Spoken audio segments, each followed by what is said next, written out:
Welcome to Dental Business RX. Practice success in 30 minutes or less. Thank you for calling ABC Dental. When was the last time you lost out on what you thought was going to be a great hire? You know, you interview them and you think, this person's perfect. They're going to fit right in, do a great job. You make the offer and they take a position elsewhere. Or maybe it's worse than that. You hired them and patients love them. They're performing exceptionally. And a year or so into it, they take another position. And you felt like there was nothing you could do about it. This is something I'm hearing a lot more about than I did maybe 5-6 years ago. And to be clear, the whys behind losing out on employees or employee turnover could be many.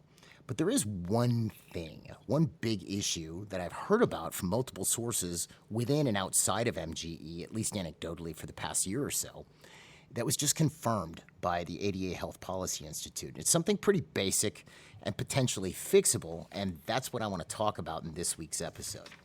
We're going to explore exactly what's going on and why it's happening, along with simple, notice I didn't say easy, a simple fix. My name is Jeff Bloomberg, and I'm your host. So what is this issue? Well, let me paint the picture, and I think you're going to catch on pretty quick. Earlier last year, I'm talking separately with Sabri, our Deputy Chief Operating Officer, who you've heard on the show before, and Chris Menkhaus, who's also guested on the show. He's our practical director. They work with our clients. And we're discussing client staffing. And we're talking about clients that are having trouble filling positions.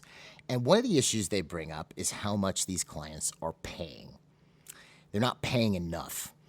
And when I hear this, I usually want to find out more because, I've heard that before. Someone could use it. You find out you're actually paying okay.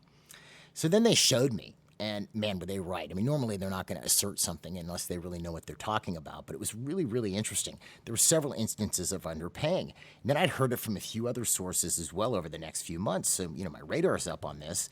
And then I see this article from the ADA HPI called, "We have a major dental hygienist shortage and it's unlikely to go away soon." So that's what I thought it was initially, but it actually covered a lot more than hygienists. And here's what it said. After adjusting for inflation, this is a quote from the article, after adjusting for inflation, the average wage for dental office staff in the United States, including dental hygienists, is actually down from a few years ago. In comparison, wages for staff working in medical offices have increased slightly, while the average wage for all private workers in the United States has increased steadily. So dental office salaries are down, medical office salaries are up, and overall average private worker wages are up. And then they backed it up with some numbers. This is from 2021 to 2026. I'll just throw them out to you real quick. I know the editors of the show hate it when I bring up cents, but I have to for this one. So we start with offices of physicians. The average wage in 2021 was $43.08. In 2026, it was $43.61. I mean, it's a 53-cent increase. Not a huge amount, but it's an increase. And it's adjusted for inflation. All healthcare, 21, $35.75. 26, $36.68. Less than $1. All private employment, $31.36 to $32.02. Offices of dentists, $35.23 to $34.57. It's actually gone down. And this is for inflation-adjusted hourly earnings in 2026 dollars for non-supervisory jobs. So out of all of that, dental office wages have actually gone down. So the HPI's stated conclusion was, jobs in dental offices are becoming relatively less attractive from a purely wages perspective compared to jobs in the rest of the healthcare system and the U.S. economy overall. So look, I know talking about paying people more, especially if you're having trouble, is not going to make me very popular, whatever. This is just straight numbers, right? But that said, I would imagine there's no one out there who would not want to provide a raise for a deserving employee. So what gives? What's going on here? I don't think all of a sudden dentists decided to stop giving people raises or not track inflation when they're hiring people. I don't think that's the problem. So here's the ADA HPI's thesis. And I'll quote, revenues are down as practice expenses are up. And in why wages can't rise, it says, Prices for some of the biggest cost drivers in dental offices, equipment, supplies, technology, are rising at a faster rate than reimbursement for dental care services. Read that again. Prices for some of the biggest cost drivers in dental offices, equipment, supplies, technology are rising at a faster rate than reimbursement for dental care services. And then it goes on, and trends of rising prices and stagnant reimbursement rates generate margin compression, you gotta love those words, right? And make it difficult for dental practice owners to increase staff wages. So in English, dentists are making less or the same while prices for everything else are going up. That's me, I added the English part. But I want you to notice the word that the ADA used, reimbursement. Because look, if I go buy something from the store, I go to Publix and buy some food, it's not called reimbursement, it's called paying for it, right? That's what it is. What do we refer to when we're talking about reimbursement? It's exclusively used, especially in the dental or medical field, for insurance payments. And you know, I think I've heard this somewhere before because we've been talking about it since 2022. And look, I don't have some satisfied smirk on my face because what's happening is proving out for what we've been saying for years. I'm more frustrated. We've been pointing this out. You know, hey folks, there's the iceberg, start turning. Some people have listened and have had the success to show for it, but many others haven't and are now having to live through this, which I would not wish on anybody. And national numbers are catching up and proving things out. Back in episode 248, I did our, the annual State of the Industry episode. And one of the things I brought up, because it was, I go over like a fire hose of information in there, but I want to focus on one particular thing, not to rehash, but this applies to what we're talking about here. It had to do with dentist income and expenses. And I'll just get to the net income. From they compare two periods, 2015 to 2019 and 2020 to 2024. This is from the ADA as well, okay? So 2015 to 19 and 2020 to 2024. The average net income for a dentist, I believe in private practice, was $230,000 from 2015 to 19. From 2020 to 24, it was $200,000, a 13% decrease, okay? Now, by itself, that's sort of a big deal. A 13% pay cut's a big deal. But you have to compare it to something else, which is overall expenses. The combined inflation from 2015 to 19 was 10%. The combined inflation from 2020 to 2024 was 22%. Okay, so get these numbers. Someone's making $230,000, 10% inflation over a 5-year period. Now they're making $200,000, 22% inflation over a 5-year period. So if you were to bring those numbers forward, the doctor who was earning $230,000 in 2018 would have to make $281,000 now to have the same standard of living. Yet income, or rather net, has gone down. Well, why is this? Did people all of a sudden, become bad at managing their practice, or do patients no longer want dentistry? Not necessarily true. As a matter of fact, dental spending is actually up by 8% from patients since 2020. So what's causing this squeeze? Well, I'm not going to say all of it, but you could attribute a large portion of it to reimbursement. By survey, reimbursement rates, 60% of the doctors surveyed said that their reimbursement rates have not gone up at all between 2021 and 2025. So they're still getting the same amount for whatever the procedure is from the insurance company.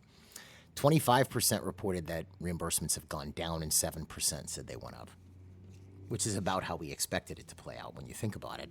So essentially what you've got rising costs, and you have the same or lower reimbursement, which if you're heavily in network, that's a large portion of your business model. So then the money goes. Hence, you have the lower net, etc. I mean, not to rehash the profit formula. You've heard it if you've been listening to the podcast for a while, but what's the profit formula? It's income less expenses, right? Equals profit. Well, if you take a look at it, it's a little bit more than that in the sense of income is what I do, or what procedures I perform, or whatever my business does, and what I get paid for that, assuming I collect that money. Well, if I can control expenses by spending less in various areas within reason. I can't lower the quality of my product. But when it comes to income, if I can't control what I'm charging in the face of economic changes, I'm going to find myself at a severe disadvantage. I'm actually going to be somewhat trapped. So if you go outside your practice, let's say you're in a business area and you look around at all the businesses in your area, Every single one of those businesses can control what they charge for their services, whether it's your accountant or the auto repair shop or a restaurant or the dry cleaner. I mean, the convenience store, the grocery store. If their supplied costs go up, they pass that cost on to the consumer. If it's costing more for the supermarket to get a head of lettuce, the consumer pays more for a head of lettuce, and they do it instantaneously. I mean, there's people who've been experimenting with this for a while. Fast food restaurants I forget what they called it. They were dynamic pricing. I think Target tried it at one point where they have digital price readouts. But in these fast food joints, they were pricing things. This was an experiment where they were pricing things higher during peak hours versus non-peak hours. So what you pay for a Big Mac was more. I don't know if McDonald's did this, but I know some fast food chains tried it. I don't want to get in trouble with McDonald's. But that you'd pay more for whatever that item is during a peak time versus a non-peak time. Because, that's how you have to be able to survive. You pass it on to the consumer. Well, if 70, 80% of your business has a fee that you cannot change, you are not allowed to change it because you were contracted to charge this fee, you have no control over your income. So the usual reaction when a dentist finds themselves in this situation is to just do more. And look, let's break this down a little bit. You could kind of find yourself in one of three scenarios. One, you're out of network and you're running along. But let's say you're in network. You could just be running things very poorly. You're getting a low number of new patients. You're having trouble with case acceptance, in which case that added to the fact that you're getting this terrible reimbursement is going to make life a real struggle. Or you could be decent at closing and have decent case acceptance. You have a good new patient flow, in which case you're high volume, but the reimbursement rate is still going to cause financial problems. Maybe not as much as the guy or girl who can't get new patients and can't close, but it's going to cause you problems just out of basic economics. You see? So the real answer to this is to be able to control your income and specifically be able to control your prices. And this just lends itself to kind of what we've been pointing up all along, that you're seeing dentistry sort of drift in two directions. You get people who are stuck in this, especially now with umbrella networks coming around. They're stuck in this. They can't change their fees regardless of what's going on with the economy. And then you get people who are fee for service. And just to be clear, when we say fee for service, we don't mean you don't accept insurance at all. It means you'll still file and get, if you can accept assignment from the insurance company, you still do all that for the patient. You're just charging your normal private fee for what you do. If you're in that boat versus the other boat where you can't control your fees, you have a degree of control over your income. You see? And the thing is you can't really volume your way out of this because that's the usual reaction. Because if the answer is being paid so little that you have to work 80 hours a week, what's the future in that? There really isn't one long term. And if you look at it from a pure, again, take a step back and look at the last 5 years, 10 years. And if you're so heavily dependent upon insurance, take a look at how that has worked out. Do you think all of a sudden it's going to change, or is it going to continue to stagnate or continue to drift downward over time? So maybe you're okay now, you're not super happy. Where is this going to be 5 years from now? I personally have a humongous problem, or I would have a humongous problem, if I was in a situation where I could not touch my fees, because I've had to change fees here at MGE. Yeah, I mean, the average admin position we were hiring for in 2016, 17, 18, I could hire a starter, someone who's just like a starter employee to see if they work out $12, $13 an hour. Now, it's like 18 to 20 an hour if I want to hire somebody, because that's just what the market is asking for if I want to hire someone. So if I can't be agile in that sense and be able to affect my income, how am I going to be able to control my business? So here's my challenge to you. I don't want to make this episode all about getting out of plans. I went over this. As a matter of fact, I just did a 3-part series on getting out of plans, the last 3 episodes, actually.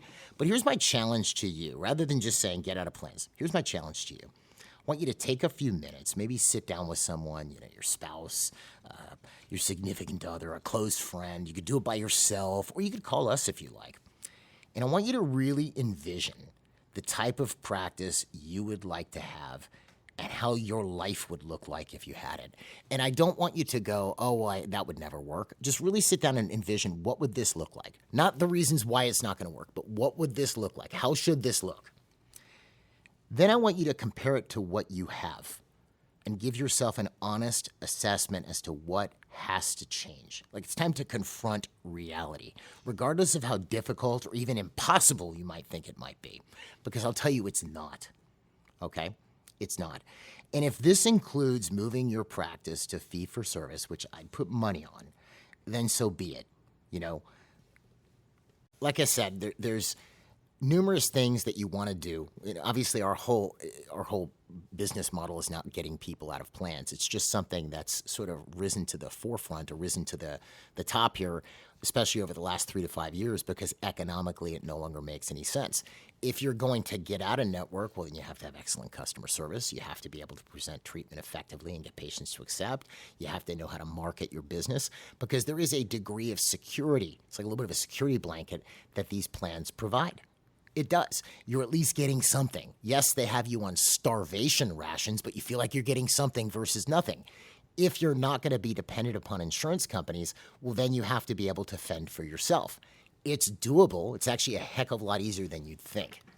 Because, why do people stick in these? Why would somebody do this? I mean, think about it for a second. Why would somebody do this? Because they're convinced that if I don't do this, I'm going to have no patients.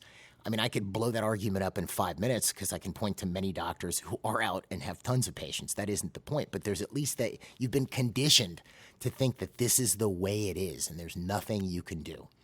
So look, you may or may not, you may look at this and go, yeah, Jeff, it's impossible. Fine. But then, again, you're now stuck in the squeeze. You're being squeezed. There's this, as what did the ADA called it? Compression, margin compression. Again, I think that compression is going to increase. I don't think it's going to improve or get better all of a sudden. I don't see prices dropping or insurance companies raising reimbursement materially over the next however many years. So if you step back and you look, you go, okay, it's not a pleasant situation to confront, and unpleasant things are never fun to confront. But that doesn't change the fact that it is. It is the situation. So it's a matter of whether you think it's impossible or not, is it something that you think you need to change? Now, if you do, then this is something you don't want to wait on. You want to start your journey today. Like I mentioned, I have those last 3 episodes you can listen to. Here's my shameless plug. You could also, we offer a free consultation called the Fees and Plans Analysis, where we'll actually walk you through what's going on in your practice. We get some basic data and give you an idea of what it would take to become fee-for-service. We also have a seminar. It's a money-back guarantee seminar for like $500 called the Get Out of Network Blueprint, where we kind of walk you through how to do it. There's not lack of solutions to doing this. The common denominator is you. Do you want to actually take action? And again, you might envision it'd be cool to take action, but you got to take action. Because I don't see this situation all of a sudden improving. It's sort of like Newton's first law of motion. The scene is moving and it's getting worse every year. Inflation plus reimbursements, etc. And the sooner you take action, the sooner you start to see the benefits. Some of you are so involved in these plans that getting out may take a few years. Well, clock's ticking. Better to start now than to wait. So, I'll leave you with that. It's an appeal. Probably not my final one. To do something. The way out of this is simple, not necessarily easy. Remember, I told you it was simple, not easy. And it's definitely not going to be achieved by doing the same things that you've been doing all along. And potentially a great future awaits. You'll be able to look back one day after all the hard work and pat yourself on the back for guaranteeing that you, your family, and your team could flourish while delivering, great care in a fee-for-service environment. That would be cool, right? Well, the way to do that is you have to take it out of, because we all do this, right? We go, oh, wouldn't it be cool if we did this? Wouldn't it be cool if we did that? And it's sort of a dream, but then we never really do anything to realize it. And then we have to deal with life, right? What we're doing every day, well, life's hard or whatever, as opposed to, we make a decision and actually following through with that decision, right? So the key is you need to take this out of the theoretical and make it a reality. Start doing something. If you need guidance on this, we're here to help. I have those links on the episode webpage to those 2 things that I mentioned, the fees and plans, as well as the Get a Network Blueprint. You could start by listening to the last 3 episodes where I actually went over how to get out of network, right? But you got to start somewhere. The thing I would not recommend that you do is to do nothing. And like I said, we're always here to help. You can email me here at jeffb@mgeonline.com. If you have any questions, you can check out those links I have on the episode webpage. But that's pretty much it. I know it's a little bit of a different episode. Not a lot of, do this now, other than that challenge I gave you to actually look at what you want. But this could be the difference between 5, 6, 10 years from now, having exactly what you want or more of what you have now. And assuming you don't like where you're at now, that would probably not be very good. Anyway, I hope this helps. If you want to find out more about MGE, you can find us online at mgeonline.com or call us at 800-640-1140. Folks, have a great week, and I'll see you at the next episode.